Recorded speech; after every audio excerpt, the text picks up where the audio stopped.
This channel does not promote any violent, harmful, or illegal activities. All content provided by this channel is meant for an educational purpose only. UEN Jaipur is a perfect target for prospective students aspiring for good jobs, good education with future-ready skills. এরই মধ্যে চাকরিহারাদের একাংশকে নিয়ে SSC দপ্তরে BJP সাংসদ অভিজিৎ গঙ্গোপাধ্যায়, তবে দেখা পেলেন না চেয়ারম্যানের। বুধবার আবার যাবেন জানিয়েছেন বিজেপি সাংসদ।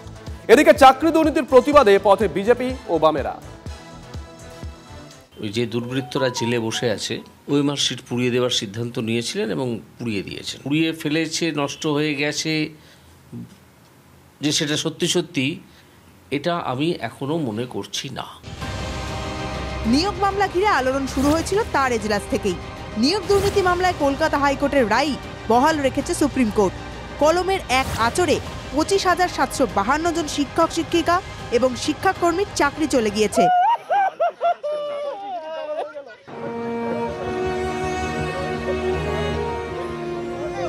শহর থেকে জেলা, চারিদিকে চাকরিহারাদের শুধুই হাহাকার। চাকরি ফিরে না পেলে গণ আত্মহত্যারও হুঁশিয়ারি দেন তারা। আর সেই আবহেই কলকাতা হাইকোর্টের প্রাক্তন বিচারপতি বিজেপি সাংসদ অভিজিৎ গঙ্গোপাধ্যায় মনে করছেন এখনো যোগ্যদের চাকরি বাঁচানো সম্ভব। মঙ্গলবার এ বিষয়ে আইনি পরামর্শ নিতে অভিজিৎ গঙ্গোপাধ্যায়ের কাছে যান চাকরিহারাদের একাংশ। প্রাক্তন বিচারপতির মতে যোগ্য অযোগ্যদের তালিকা আলাদা করা সম্ভব। যোগ্য অযোগ্যের লিস্ট বের করে দেওয়া সম্ভব। সিবিআই যে মাদার ডেস্ক উদ্ধার করেছে সেই লিস্টটাকে সঠিক লিস্ট ধরে নিয়ে, স্কুল সার্ভিস কমিশন ধরে নিয়েছে সেটাই সঠিক লিস্ট, এখান থেকে ছানবিন করে যোগ্য এবং অযোগ্য আলাদা করা হোক। কেন সেই তালিকা প্রকাশ করছে না এসএসসি, প্রশ্ন বিজেপি সাংসদের। রাজনৈতিক কারণে যোগ্য অযোগ্যদের তালিকা সামনে আনা হচ্ছে না, দাবি অভিজিৎ গাঙ্গুলির। বড় আন্দোলন সারা বাংলা জুড়ে তৈরি হবে। মমতা ব্যানার্জি কি ভেবেছেন কি? উনি বলছেন যে কেন মামলা করলেন? একজন আইনজীবী মামলা করেছেন, তার মক্কেলদের হয়ে তিনি বলছেন আপনি কেন মামলা করলেন? আপনি কেন চুরি করলেন? আপনারা চাকরি চুরি করলেন কেন? চাকরি হারাদের নিয়ে এসএসসি দপ্তরে যান অভিজিৎ। চেয়ারম্যানের দেখা না পেয়ে বুধবার ফের আসার কথা জানান তিনি। আপনি চেয়ারম্যানকে একটু খবর দিন, আমরা কালকে আসবো। আবার একটা অ্যাপয়েন্টমেন্ট হয়ে যাক, আমরা কালকে এসে 5-6 জন গিয়ে ওনার সঙ্গে কথা বলে আসবো যে মিরর ইমেজটা যাতে পাবলিশ করা হয় এবং এই পাবলিশ যে যারা করতে দিচ্ছেন না তাদের বিরুদ্ধে গিয়ে এবার এই স্বশাসিত সংস্থাকে কাজটা করতে হবে। অভিজিৎ গঙ্গোপাধ্যায়কে কটাক্ষ রাজ্যের শিক্ষামন্ত্রী। জাস্টিস অভিজিৎ গাঙ্গুলি, তিনি যখন জাস্টিস ছিলেন তখন তিনি অনেকটা পলিটিশিয়ানদের মতো কথা বলতেন। যখন উনি সাংসদ হলেন, রাজনীতিবিদ হলেন, তখন উনি বিচারপতির মতো করে কথা বলতেন। কোনো একটা সাক্ষাৎকারে দেখেছিলাম যে উনি এক সময় চেষ্টা করেছিলেন বা ভালোবাসেন থিয়েটার। উনি যদি অভিনেতা হতে কখনো চেয়ে থাকেন, ওনার জানা উচিত যে একজন প্রকৃত অ্যাক্টরের বোঝা উচিত যে কোনটা কার পার্ট, কার জন্য কোন পার্টটা নির্দিষ্ট। প্রাত্যবাবু একজন অত্যন্ত ভদ্র মানুষ, সংস্কৃতি সম্পন্ন মানুষ। তিনি আজকে আমার নামে কি বলছেন তাতে আমি কিচ্ছু মনে করি না।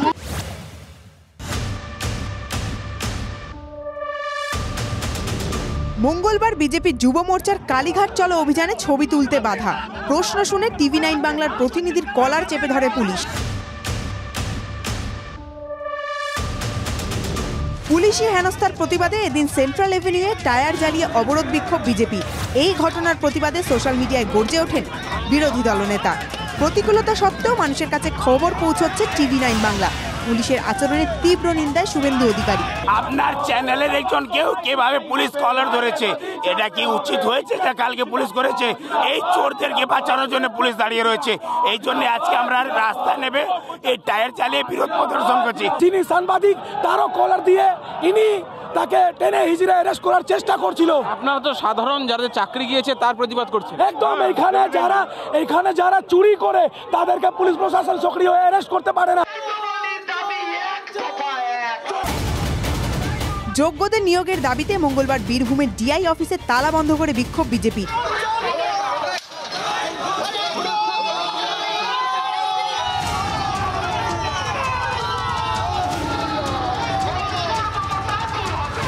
চাকরিহারারা ডিআই অফিসের সামনে বিক্ষোভ দেখান।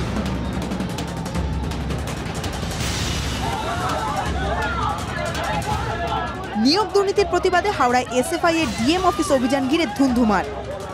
পুলিশের সঙ্গে এসএফআই এর ধস্তাধস্তি। Bureau report, TV9 Bangla. বেআইনি নির্মাণে শুধু ছাদ নয়, ভাঙতে হবে পুরো বাড়ি। বেআইনি বাড়ি নিয়ে নতুন নির্দেশিকা কলকাতা পুরসভার। কলকাতায় বেআইনি নির্মাণ ভাঙার ক্ষেত্রে বড় বদল এনেছে কলকাতা পুরসভা। সায়ন্ত আমাদের সঙ্গে রয়েছেন টেলিফোনে, আমাদের সহকর্মী। সায়ন্ত, আগে কি নিয়ম ছিল, নতুন কি নিয়ম হলো? দেখো, কলকাতা পুরসভার আগের নিয়ম ছিল যে ডেমোলিশন যে স্কোয়াড রয়েছে তারা বেআইনি নির্মাণে সিলিং বা ছাদ শুধুমাত্র বড় বড় গর্ত করে দিয়ে চলে আসবে এবং সেটা এসে রিপোর্ট দেবে কলকাতা পুরসভাকে। কিন্তু সাম্প্রতিককালে দেখা গিয়েছে যে বড় গর্তগুলো সিলিং বা ছাদে করে দিয়ে আসছে, সেখানে বেআইনি নির্মাণকারীরা ফের জোড়া তাপ্পি দিয়ে সেখানে নির্মাণ তৈরি করে ফেলছে, যার যে কারণেই বিরক্ত কলকাতা পুরসভার মেয়র ফিরহাদ হাকিম। এরপরই তিনি কমিশনারকে নির্দেশ দেন এই ব্যাপারে সক্রিয় ভূমিকা গ্রহণ করতে। গতকাল কলকাতা পুরসভার কমিশনারটি সার্কুলার জারি করেছে, তাতে বলা হয়েছে শুধুমাত্র ছাদ ফুটো করলে হবে না, গোটা বেআইনি নির্মাণকে সম্পূর্ণ ধূলিসাৎ করে দিতে হবে। স্তম্ভ থেকে লোহার পিলার সবকিছুই একদম খুলে নিয়ে চলে আসতে হবে। সেখানে যেন বিল্ডিং বা নির্মাণের সামান্যটুকু অংশ না পড়ে থাকে সেটা নিশ্চিত করে রিপোর্ট জমা করতে হবে। অর্থাৎ শুধু ছাদ ফুটো না বা ছাদ গর্ত করে দেওয়া না, গোটা নির্মাণটাকে ভেঙে দিতে হবে যাতে পরবর্তীকালে কেউ সেখানে আর নির্মাণ তৈরি করতে না পারে।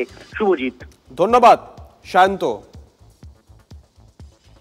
এই ববি হাকিমের নেতৃত্বাধীন পুরসভায় যতক্ষণ না আপনি আঁচাবেন ততক্ষণ আপনার বিশ্বাস নেই যে আপনি খেয়ে উঠেছেন। আগে ছাদে ছেঁদা করে দিয়ে আসতো, এবার বলছে পুরো ভেঙে দিয়ে আসতে হবে। তো আগের বার কি বলেছিল শুধু ছাদে ছেঁদা করে এসো? আগের বার তো বলেছিল পুরো ভেঙে আসতে হবে।